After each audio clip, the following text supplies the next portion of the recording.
AD, China became very, very fascinated with the concept of Buddhism coming out of India. And there was a guy named Bodhidarma, who was an enlightened Buddhist monk from India. And he went to China because China became very interested in Buddhism. So he went to this monastery, and then, he was preaching the word of Buddhism and the concepts and stuff like that. And the local magistrate and politicians didn't like what he had to say, so they made it kind of hard for him. So Bodhidharma, he followed the path of least resistance and just went to the next town and the next town, and eventually he went to this place called the Shaolin Temples, and there he observed the Shaolin monks to be super weak. These guys had zero sales skills to even beg right, and he's like, these monks, like they're weak here, right?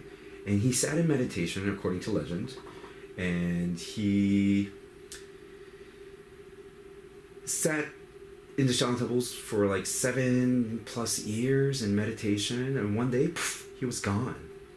And where he sat in meditation, he left 2 books behind. One of the books was called Yi Jing, which translates into the tendon transformation technique, or the weavings, and which taught people how to transform their tendons to these 108 exercises. And then the other book was called Qi Gong, how to clear the mind. And the monks studying this soon after in the Shaolin temples gave birth to what we know today as Kung Fu.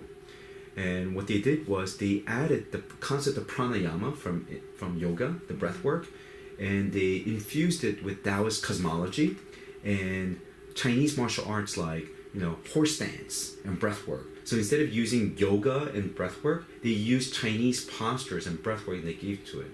And Kung Fu means mastery, not martial arts. In Chinese language, it's called wushu, martial arts. The characters are different. So if you're able to cut through a piece of meat, cut through the bone, cut through the skin, but not touch the cutting board, and do that repeatedly, one might say that butcher has obtained Kung Fu.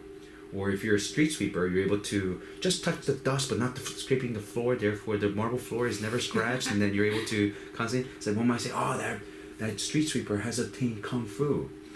And that's what the Shaolin monks really achieved. And the cool thing about this guy, Bodhidharma, when he left the Shaolin temples, he continued to travel east, and he became the founder of what the Chinese call Chan Buddhism and what the Japanese call as Zen Buddhism. Yeah, so this guy was a very influential figure and a legend and a mystic and an enlightened being, which goes back to the scientists behind neurofeedback training Zen Buddhist meditation monks, the Professor Kamiya, the researcher behind Alpha Theta protocols for neurofeedback. What they did was they brain mapped people, normal people versus Zen Buddhist master monks and meditating monks, and through the brain map they were able to see who meditated more, because their alpha and theta brain waves were off the charts compared to normal people. Mm-hmm. So when you train the brain to have higher alpha and theta brain waves for normal people without meditation, then yeah, people start having these spiritual experiences, they wake up feeling happiness for no reason. They become super productive. They just enjoy everything they do. And yeah, so it comes back full circle.